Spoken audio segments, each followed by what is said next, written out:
ইরানের নতুন অস্ত্রে এবার ধরাশায়ী হবে যুক্তরাষ্ট্র, কারণ ইরানের সামরিক বহরে যুক্ত হয়েছে এমন এক নতুন সংযোজন যা শত্রুর হৃদয় কাঁপিয়ে দেবে। হরমুজ প্রণালীর আকাশে যা ঘটেছে সেটি শুধু একটি ড্রোন ভূপাতিত হওয়ার ঘটনা নয়, বরং এটি এমন এক বার্তা যা যুক্তরাষ্ট্র ও ইসরায়েল দুই দেশের জন্যই নতুন করে উদ্বেগ তৈরি করেছে। কারণ কয়েক মাস ধরে টানা হামলা, নিষেধাজ্ঞা আর সামরিক চাপের পরও ইরান যে এখনো পাল্টা প্রতিরোধের সক্ষমতা ধরে রেখেছে সেটি এবার সামনে এলো নতুনভাবে।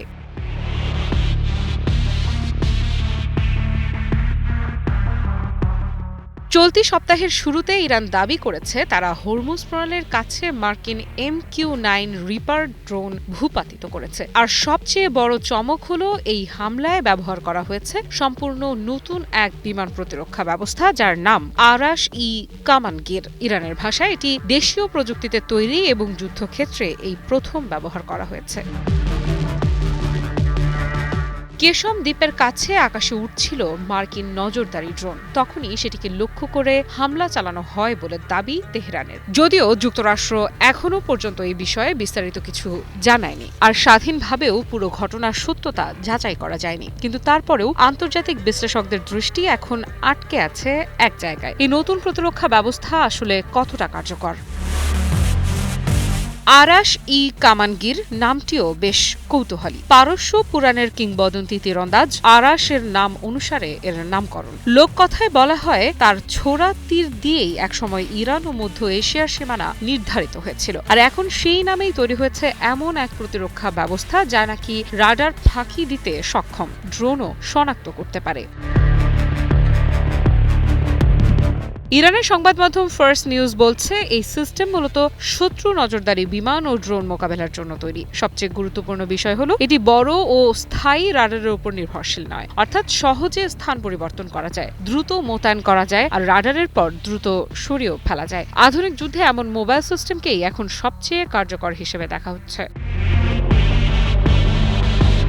বিশ্লেষকদের অনেকেই বলেছেন ইরানের দাবিগুলো সবসময় সতর্কতার সঙ্গে দেখা উচিত, কারণ অতীতেও তারা বহুবার সামরিক সক্ষমতার দাবি করেছে, যেগুলোর অনেকটাই স্বাধীনভাবে যাচাই করা কঠিন ছিল। কিন্তু এবার পরিস্থিতি একটু ভিন্ন, কারণ সামরিক বিশেষজ্ঞরা বলছেন এই ধরনের ছোট, সস্তা এবং দ্রুত মোতায়েনযোগ্য প্রতিরক্ষা ব্যবস্থা বাস্তবেই আধুনিক ড্রোনের জন্য বড় হুমকি হয়ে উঠতে পারে। লন্ডনের কিংসবেরি কলেজের নিরাপত্তা বিশ্লেষক মার্ক হিলবোর্ন বলেছেন, ইউক্রেন যুদ্ধের মতো ইরানও এখন যুদ্ধের অর্থনৈতিক সমীকরণ বদলে দিচ্ছে। সস্তা একটি প্রতিরক্ষা ব্যবস্থা দিয়ে বহু মূল্যবান ড্রোনকে ঝুঁকিতে ফেলা হচ্ছে। অর্থাৎ ব্যয়বহুল প্রযুক্তির বিরুদ্ধে সস্তা কিন্তু কার্যকর কৌশল, এটাই এখন ইরানের নতুন যুদ্ধনীতি।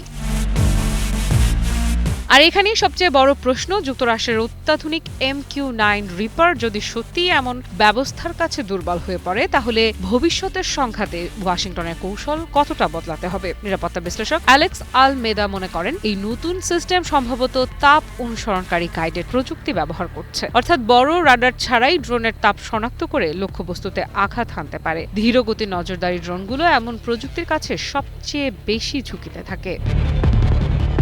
আরও গুরুত্বপূর্ণ বিষয় হলো এই ঘটনার পরপরই IRGC দাবি করেছে তারা একটি মার্কিন বিমান ঘাঁটিতে পাল্টা হামলা চালিয়েছে। ফলে স্পষ্ট হয়ে উঠছে যুদ্ধবিরতির আড়ালেও উত্তেজনা মোটেও কমেনি, বরং দুই পক্ষই এখন আরও সতর্ক, আরও আক্রমণাত্মক। JBS holdings limited. বিশেষজ্ঞদের মতে ইরানের মূল শক্তি প্রযুক্তিগত শ্রেষ্ঠতা নয়, বরং টিকে থাকার ক্ষমতা। বড় হামলার পরও যদি তারা পাল্টা আঘাত হানতে পারে, তাহলে পুরো পারস্য উপসাগর অঞ্চল আবারও অস্থিতিশীল হয়ে উঠতে পারে, আর তার সরাসরি প্রভাব পড়বে বিশ্ব জ্বালানি বাজারে। সব মিলিয়ে প্রশ্ন এখন একটাই, ইরান কি ধীরে ধীরে এমন এক প্রতিরক্ষা কৌশল তৈরি করছে যা মধ্যপ্রাচ্যে যুক্তরাষ্ট্রের দীর্ঘদিনের সামরিক আধিপত্যকে নতুন চ্যালেঞ্জের মুখে ফেলবে? উত্তর যাই হোক, হরমুজ প্রণালীর আকাশে সাম্প্রতিক এই ঘটনা বিশ্বকে নতুন করে বুঝিয়ে দিয়েছে ইরানকে আর দুর্বল ভাবার সুযোগ নেই। আফরিদা ইফরাত, নিউজ 24।